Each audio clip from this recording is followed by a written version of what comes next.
क्या आपको पता है कि भारत में केवल दो महत्वपूर्ण भाषा परिवार की भाषाओं का प्रयोग किया जाता है? पहला है भारोपीय भाषा परिवार।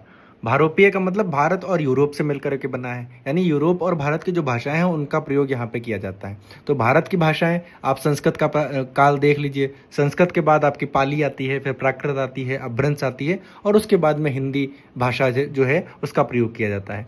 और दूसरा, जितने लोगों ने यहाँ पे शासन किया उन सब ने अपनी अपनी भाषा का प्रभाव यहाँ पर छोड़ा, जिसमें फ्रांसीसी भी है, अवेस्ता भी है, ग्रीक, लैटिन, अंग्रेजी, रूसी, जर्मन, स्पेनी, फ्रांसीसी, पुर्तगाली, ये सारी भाषाएं भी इसके अंतर्गत आ जाती हैं। तो भारोपीय भाषा परिवार भारत और यूरोप की परिवार की भाषाओं का सम्मिश्रण है, और इसको बोलने वाले लोगों की संख्या भी सर्वाधिक है। दूसरा जो भाषा परिवार आता है वो द्राविड़ भाषा परिवार आता है। द्राविड़ भाषा का मतलब द्राविड़ से का सीधा सीधा अर्थ है दक्षिण भारत। तो दक्षिण भारत में मूलतः जो भाषा है वो तमिल भाषा है, जो तमिलनाडु में बोली जाती है। इसके अतिरिक्त तेलुगु, कन्नड़ और मलयालम, जो अलग अलग 3 राज्यों में बोली जाती हैं। इसका मतलब द्राविड़ परिवार में आपकी 4 भाषाएं आ जाएंगी: तमिल, तेलुगु, कन्नड़ और मलयालम। ये 4 भाषाओं का प्रयोग यहाँ पर किया जाता है।